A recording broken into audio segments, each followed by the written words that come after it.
Okay, thank you for coming to this talk. And first, I want to apologize because I didn't.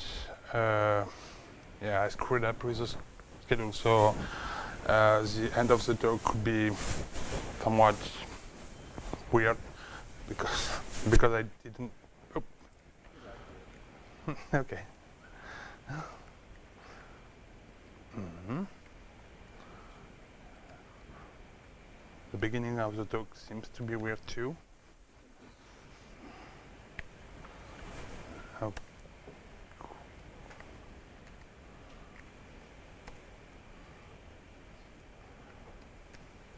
Okay.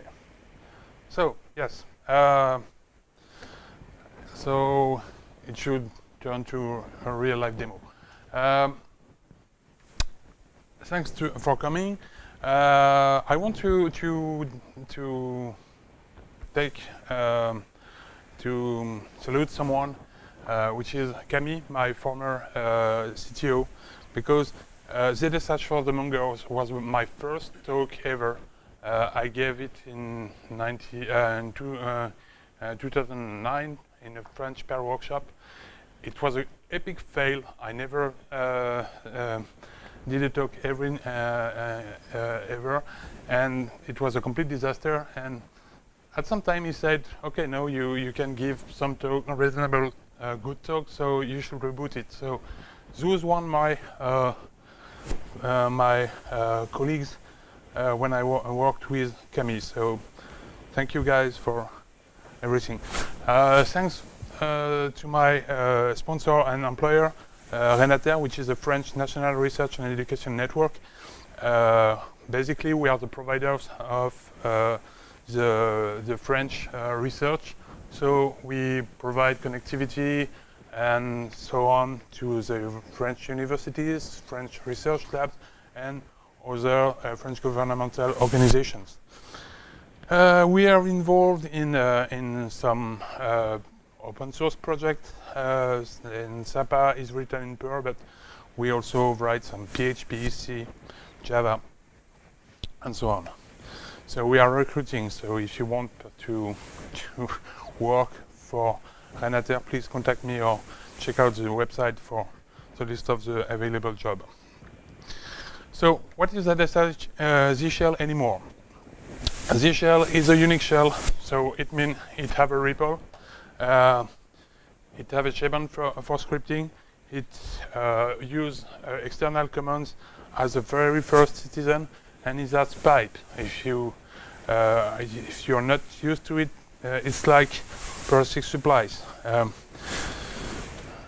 Z-shell is the Unix shell, very awesome REPL, and with awesome scripting. And I focus on scripting because honestly, I'm not a CLI, but my CLI is not my daily basics. So I will show you more about scripting. Also, Z-shell is have very unique features coming from, for example, RC. For those who know RC, who don't know RC, it's the shell from Plan 9, and it was written by the Unix original team, so Kernighan, Ritchie, and Russ Cox, and yeah. Also, we have ZSH can bytecoding things. They are the Z-shell can extend have extended block system, which is very awesome. A lot of very good expansions. I will show you.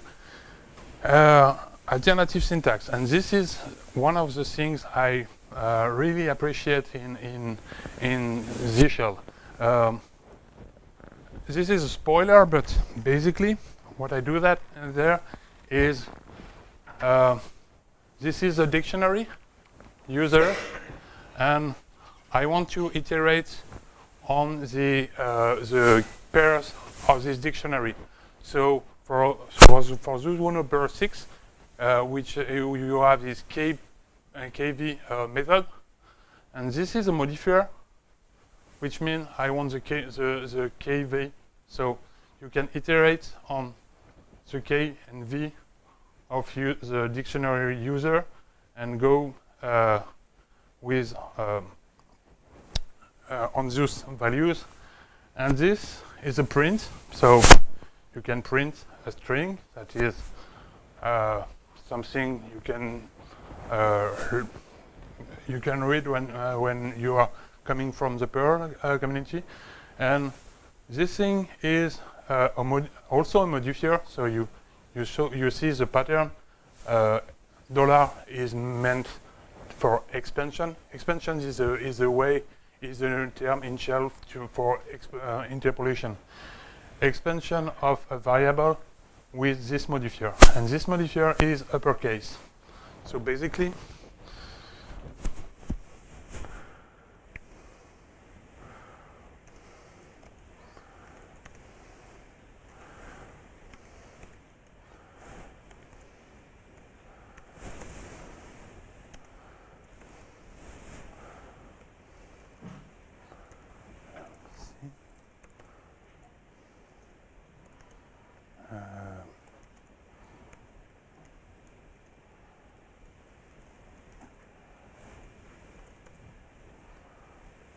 okay, this everyone knows what local is. Local is quite different to my. My is lexically scope. Local is a localization of a global variable. So, oops.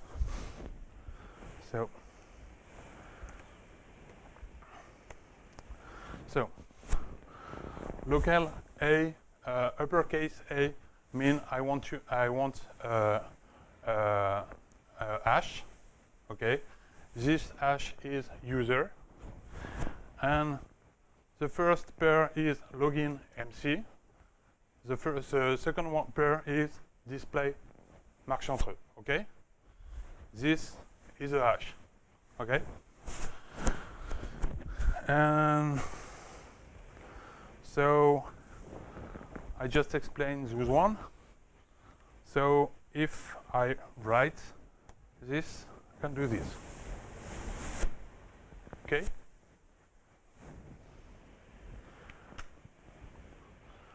Any question? No. Okay.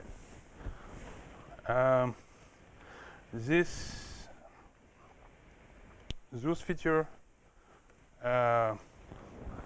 is enough for me to switch from another shell, because honestly it's not that sophisticated in the other shell, and hashes are something we need regularly. Also, yeah, I didn't show that, but you can just select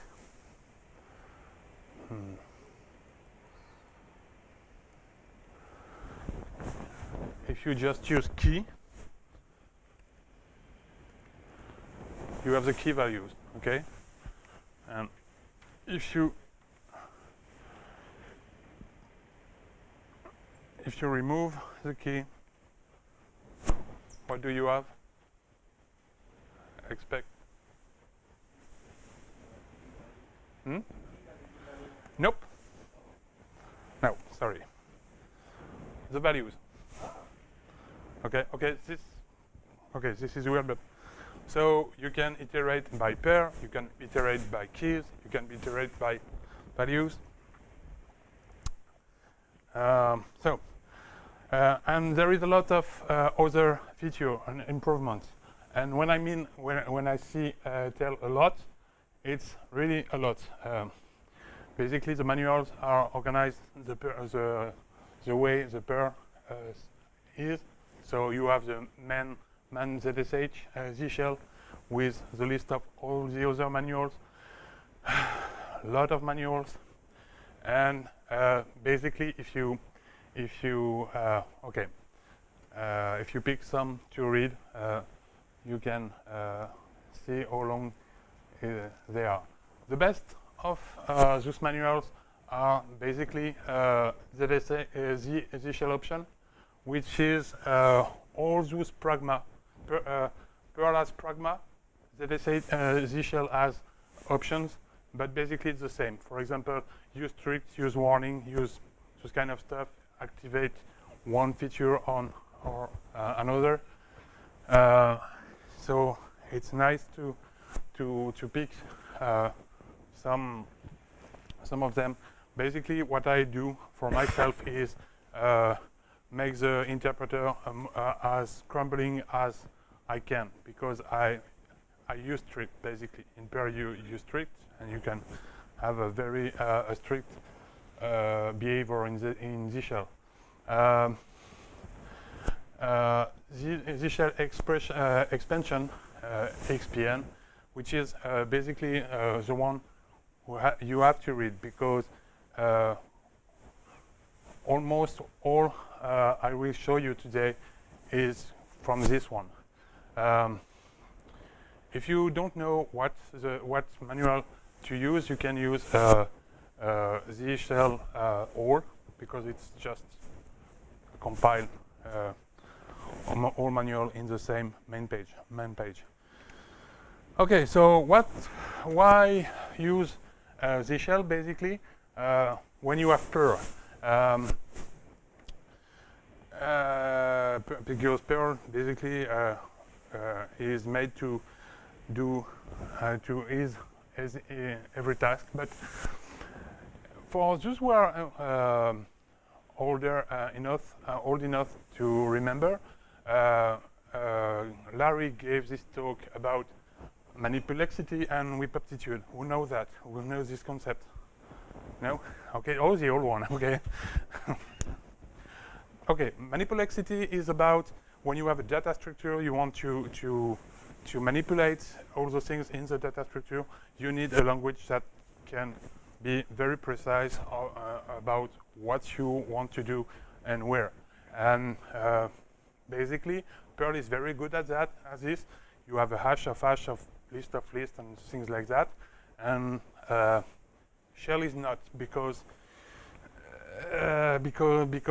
you have strings, you have to deserialize, reserialize, and this is uncommon. But shell is very good as repeptitude, for repeptitude. So repeptitude is the ability to repep things very easily. You know, just type in a command, loading something, and it works. Perl is more, you need more code to achieve something. So he explains it that way. C is very good at manipulexity, but very bad at repeptitude. But shell is the exact inverse, okay? And you say, okay, Perl is something between them. Good repeptitude, not that good as shell, and but manipulexity more than C. And I really think that this shell is not as good as Perl, definitely, but repeptitude is very improved when you compare manipulexity. Is much more than the classic shells. Did I mention Perl 6? Okay.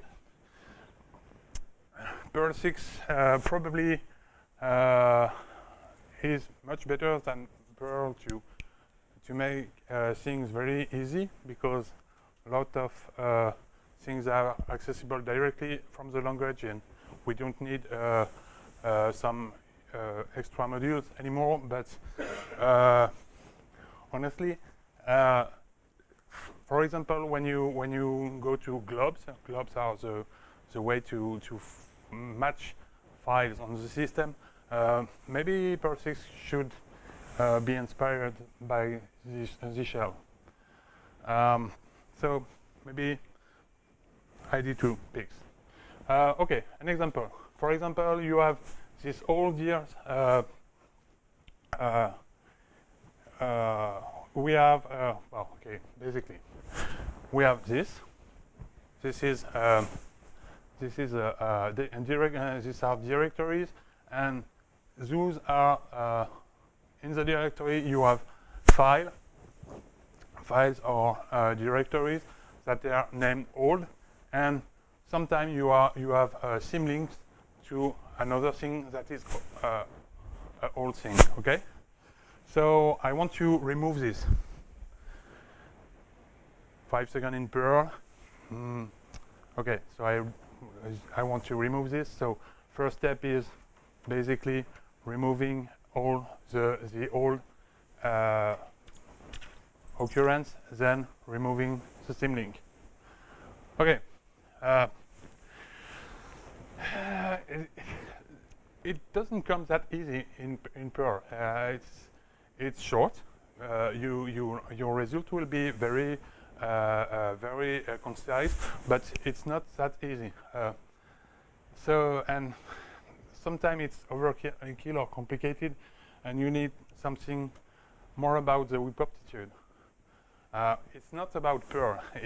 It becomes hilarious when you try this in JavaScript, Python, or Ruby. I don't know if someone tried with PHP. So some people will try in shell. It seems to be easier, but at some point, if you want something portable, or if you want to have something POSIX standard, it becomes complicated because it's interactive. So you can start with find, you get the list, so you hook. So you want to hook and read link. And read link, you have to have a loop to iterate on this. So we tried something like that. And at some point, you should read the manual of find, but GNU find has the good options, but not the standard or the other one. Maybe you should add GNU find as a dependency. And finally, you will have something fragile, and you will have something buggy, and you will put it in production because the bugs are not that common in your system. So, but we will rewrite it in Perl. So the thing is, whip aptitude is good, but manipulexity is bad. About portability, I don't rely anymore on POSIX. Honestly, POSIX shell scripting is really boring, and it's not pleasant. So what I do instead is rely on implementation. So I use the shell for the shell, and a set of utils that I know they are ported on the system I write code for. So it could be GNU core utils when you are on Linux system, but you also can use a 9-base or S-base, which are basically a lightweight implementation of many Unix tools, and also to make the things as as good as possible. You should localize your variable as much as possible. You should have a Grumpy interpreter as much as possible. So I will show you how to have a use strict, and you should test anything. So I will show you some line of codes that can have behave like you the way you are used in Perl. Performance is not the point, seriously, but honestly, from time to time, I'm really surprised. I have some things that I think that I can do faster in Perl, and finally, my Perl code is slower than than the Z shell version. Also, if you have a lot of a very huge script, you can use the command zcompile that bytecode the script, and the startup time is really faster. So, for example, if you have a very big Z shell RC or Z shell environment loading a lot of plugins, if you compile those plugins, you will see that your shell is starting up very with a very good performance. Okay, so what is an example of how to solve the problem in Z shell? So this is a function. I will explain this line, but basically focus on this line for the moment. So rm graph star old, which this one. Those are a globe modifier. Okay, so star mean recursively, so you don't use find basically, because it will recursively search for something in the graph directory, which is named old. Okay, it's named old, and slash means I just want the directories. I don't care about symlinks. I don't care about slash. I don't care about. Okay, and you can have this kind of filters, extra filters. There are, for example, you can define a search for user owner. You can find symlinks. You can find sockets. You can find files. You can find everything. You can find sort by size. Find by size. You also can sort by size. You have this O modifier. So you can add modifier after modifier. For example, if I will show you.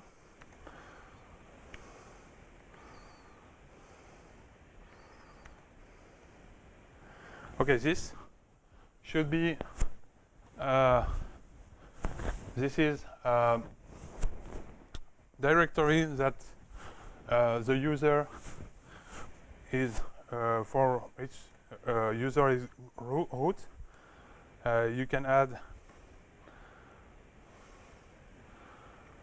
Okay, this, for example, mean user is root, group is users. Okay, so you can add extra filters like this. You can even, oops, again, sorry.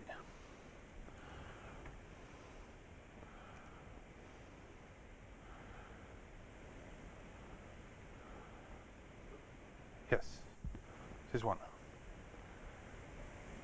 Please don't mess up. Right. Okay.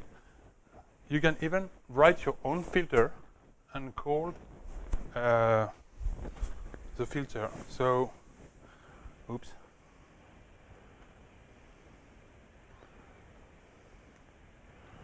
That. So basically, what I say there is I want all the files in all the symbolic links that comply with this filter. So, and the filter is written there. I will describe that. So you can filter really precisely some directories.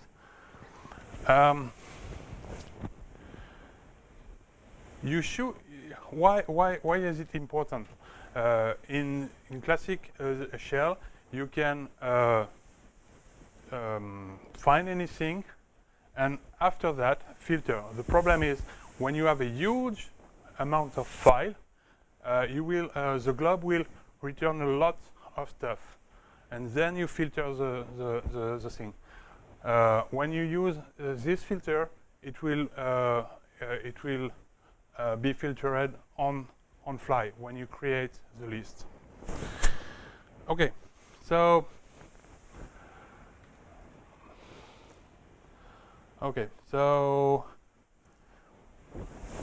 symlink only. So this was directory. This is symlink, and I can use plus to create a filter. Also,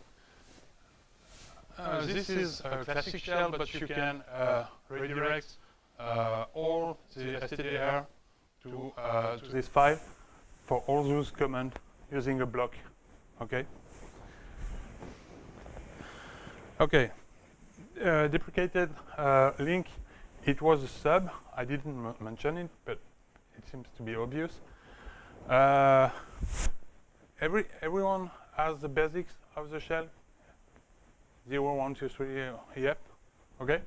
Sorry. Okay. So expansion. Everyone know expansion. Okay. You get it. Mat expansion, which is I think corn shell compliant. So you can use the double parentheses to do some maths. You have the test between I don't know between those guys. We just talk about evaluation function. Okay, this is very good when you come to shell scripting. This is like an anonymous function. I will explain later. And this is a subshell eval, so you can run something completely in a completely different shell, so you can not interact with your current shell. Okay, so expansion. This is those are the basic expansion. You know that. Okay. Does anyone don't? No. Okay. This one. Because okay, this one is basically, and this works with very old shell. You can add an error message if the variable isn't set. You can set a default value. Okay, so basically, if the value isn't set, you will use the word world. You can set at on fly a value, so you also have the Perl operator. I show you this one, but basically it's uppercase a value. This is interesting. You can split a string with another string, and so and you can select the symbol you want to use. Okay, there is more than that in the manual. You have, for example, you have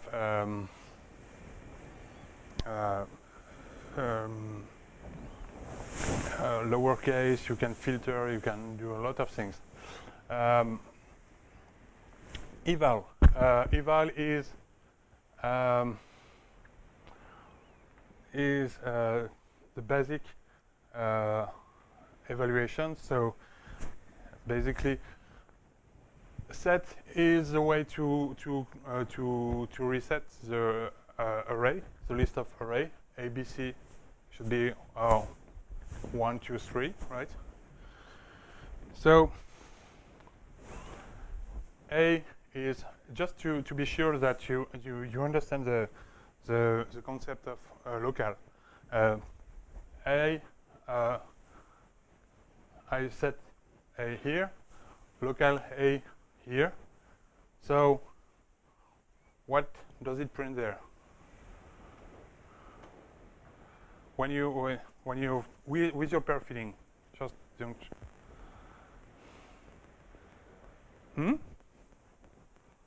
Sorry? Yes. And there?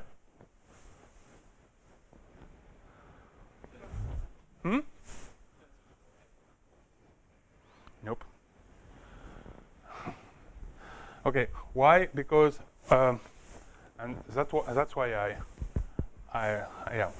Local is not local to a block. Local is local to a function, right? So even if you localize, it's still on the block, on the same function.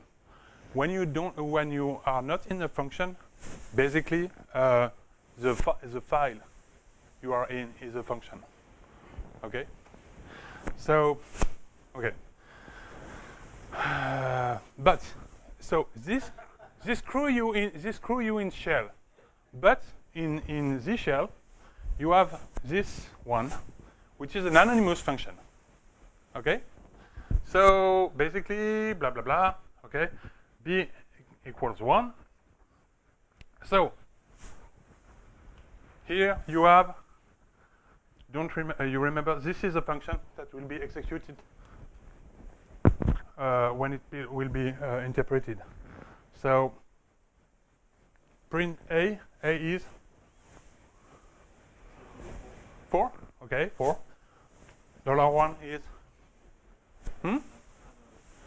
yes, hello. Right? $1 is hello. So I don't touch the global list, okay? And B is 1, okay? And this one, A will be 34, right? 1 is A and B.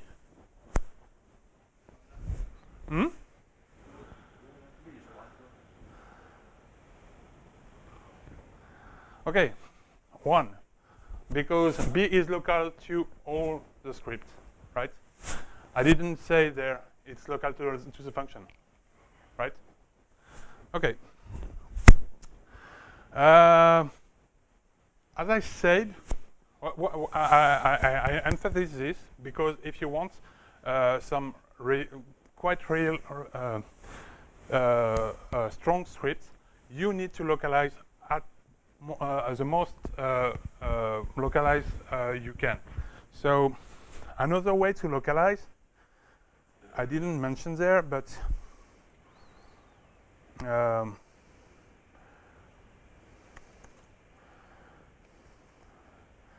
if you have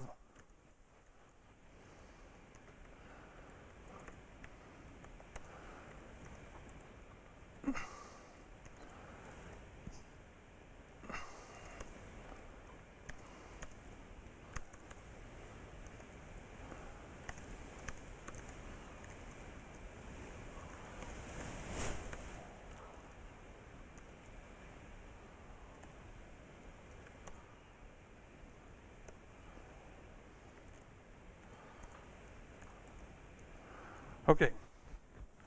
You can, so I print A in the function foo. I set a local to A that is local to the file, okay, which is 5. 6 is a localization just for the execution of foo, okay. So for this call of foo, A is equal 6, okay, and here is not localized anymore, so it's 5, right? you can do this. It's very when you use a read built-in, which is a way to catch to read from a file. It's very good to redefine the separator just for this read, not touching the global separator. I will show you. Okay, so that was good. Okay, maths. You can do maths much better than the other than in the other shells. At least as far as I know. So maths, you can open a block and say and use every operator you know in, say, C, I think. Scriptic operator, and compare. You can compare. You can use bases. So this is hexadecimal value. The result of the block is the last evaluated value, like in Perl. Okay, so if this one is true, so we'll print OK. Okay. Print. So yeah, this is the output. D, okay, is 1 because obviously C was inferior to 34. Here I say 2055, and I incremented there. So, and okay, this is a way to use directly the base. So we can do this kind of stuff. You can also improve your math environment. So I create a ZMath cube. You can use slash in the names of the function. Arithmetic evaluation with, I take the first argument times the first argument times the first argument. And then I say, okay, the function cube in the mathematical context that takes at least one variable and max one variable is bound to z cube. So now you can write those kind of things, and it works. Okay. Right. Okay. So back to this one. I saw you. I told you that this is an error message. Okay. So the way to read this expression is you can nest things in this shell. Okay.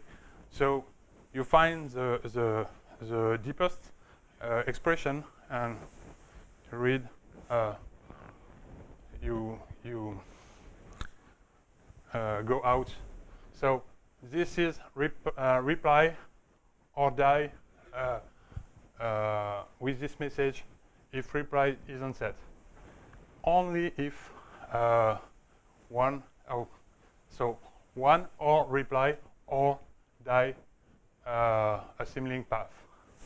Okay, and this one also you can find it in. Okay. Wow, fast. You can find it in Z shell expression. It means read link canonize. So it will find the link. It will follow the link as long as you can follow a link. So if you have a link of a link of a link of a link of a link, it will canonize and pick the last link. Okay. So the Perl version of that should be that. Okay. So I reset the the array with path of to blah blah blah. Okay. When you pick the whole thing, you have this expression I just explained. You can write it in the signature if you use the feature signature. So file is the first argument or reply or die with this message.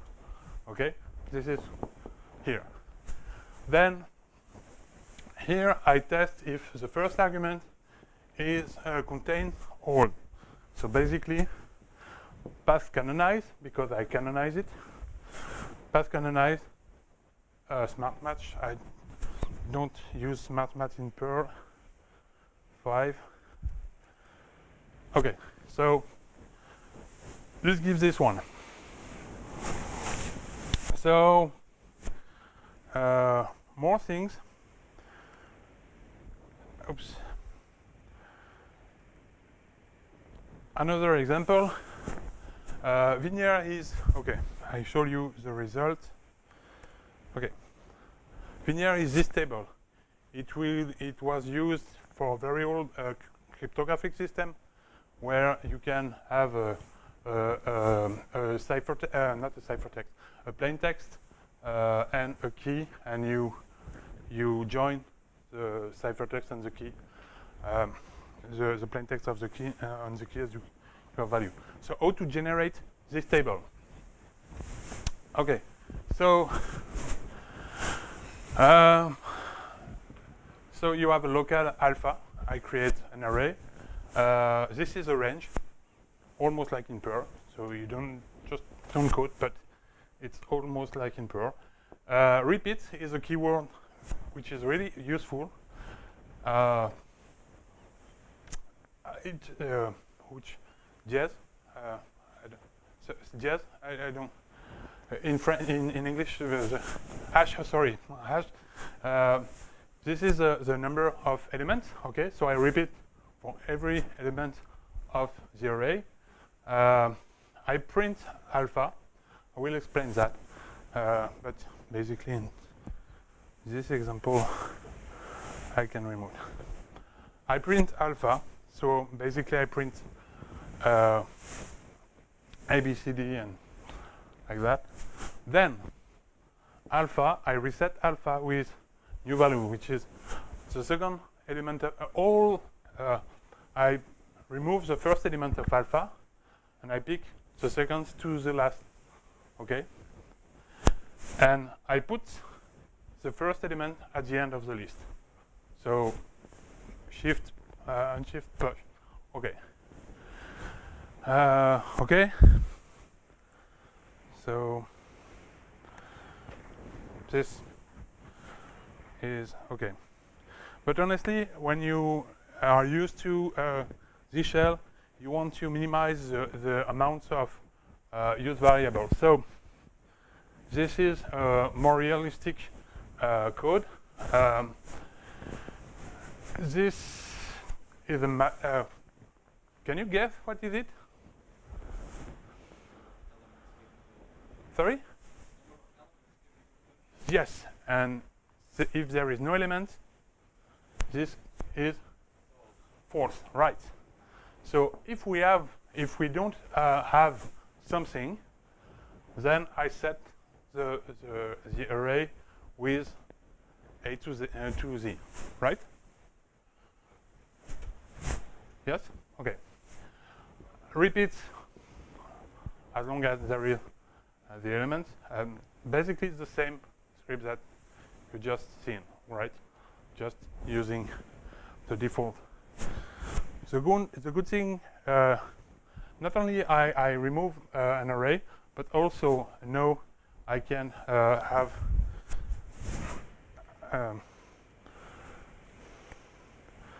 okay, I can do this with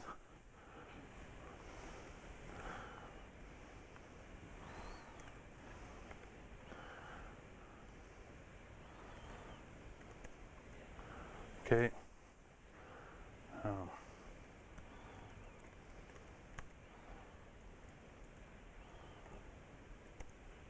right?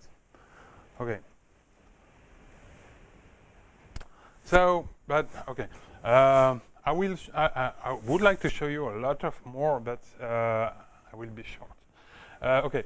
So, but I want to show you the thing when you script, when you use a shell, coming from the Perl mindset, you are frustrating about not having something like namespaces or test suites, things like that.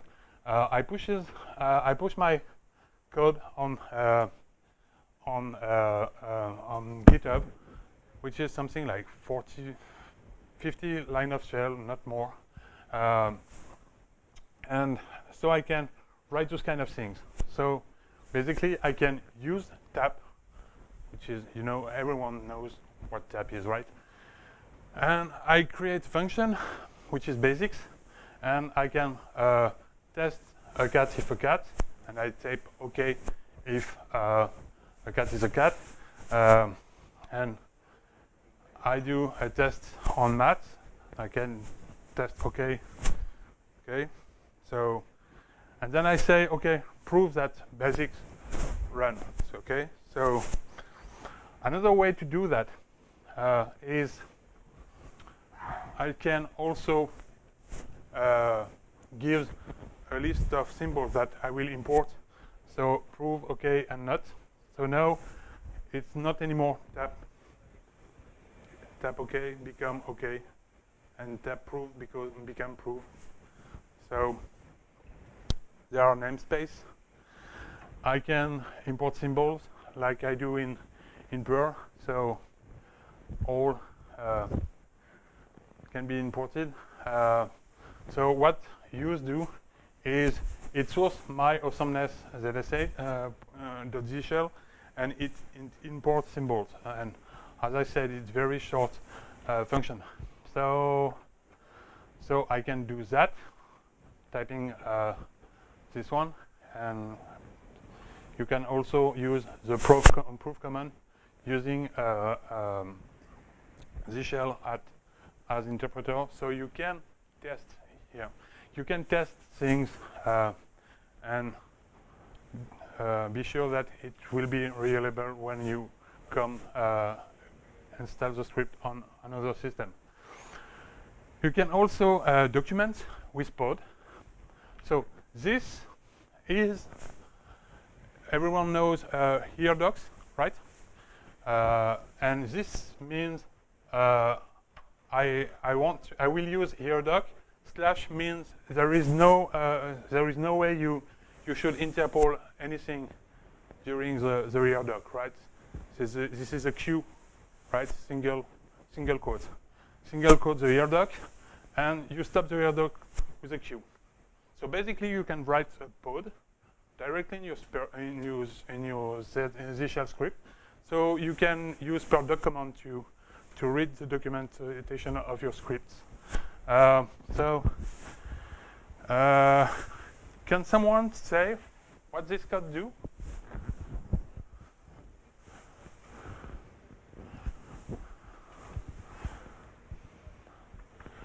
This is an implementation of a very basic Unix function. Yes, this is the yes command, right? I look at it. By default, it will be, if you yes something, it will be, it will print something forever, and if you just yes, it will print y forever. So while true, print it. Okay, and it is by default yes. Okay, so also in my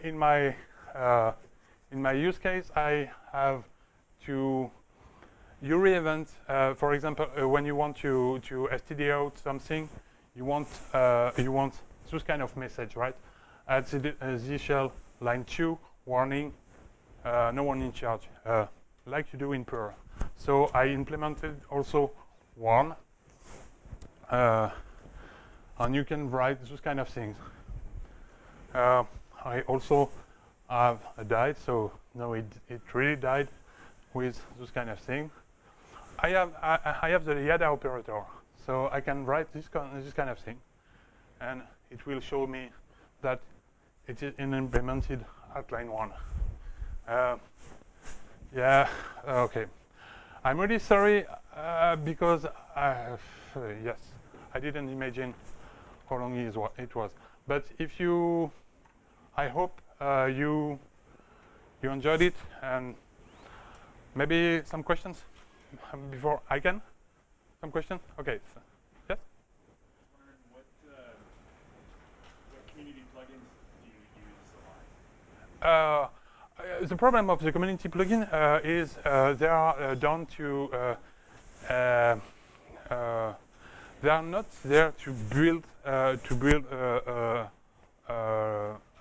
set of libraries. They are there to provide new feature that you can use, and that wasn't what I want. What I want is having a system that I can use as cpan, right? Picking some libs and create what I want at the end. So I don't mind. The use is a 40 line of code, and that's the way I use shell.